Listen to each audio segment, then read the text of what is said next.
All right, now let's look at what these three very different sectors have to teach us about navigating the technology landscape, because I think the patterns are more consistent than the differences suggest.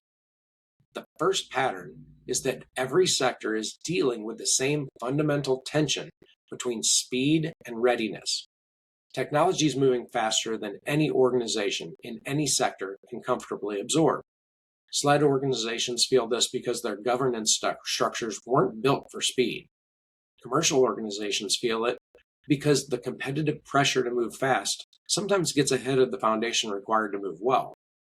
And manufacturing organizations feel this because the physical world doesn't move at the pace of software releases.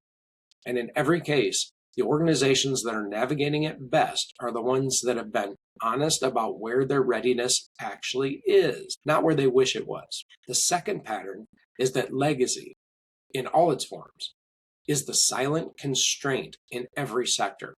In SLED, it's legacy technology systems that can't be replaced overnight. In commercial organizations, it's legacy processes and habits that persist long after new tools have been purchased. And in manufacturing, it's legacy workforce skills and legacy operational models that were built for a different era. Legacy isn't a failure, it's an accumulated weight of how an organization became what it is. But you can't ignore it when planning technology change. You have to design for it. Now, the third pattern is that the workforce question is the hardest question in every sector. Not which tool should we buy? That's the easy question. The hard question is, how do we help people develop the skills, confidence, and habits to work differently?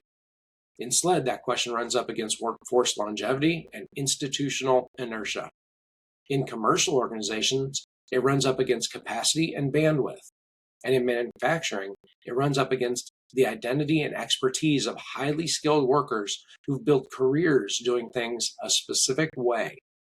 The answer in all three cases involves the same elements: genuine investment in people development, leadership modeling, patient reinforcement, and a realistic timeline for that behavioral change. And the fourth pattern, and this is the one that I keep coming back to, is that the organizations making real progress across all three sectors are the ones that went beyond the feature. They didn't just turn on the tools. They thought about the workflow. They thought about the culture. They thought about what the technology was supposed to enable, and then they built the conditions for it to do that. That's a more deliberate approach. It's a slower start, and it produces fundamentally better results. All right. Now, the first thing you can do to, let's talk about this a little bit differently now. The first thing you can do is where your organization actually is in your technology landscape. Find that out. Not where you want to be, not where your marketing materials say you are, but where you actually are. Do your people have the skills to use the tools you've already bought? Are your processes designed to get value from your technology investment?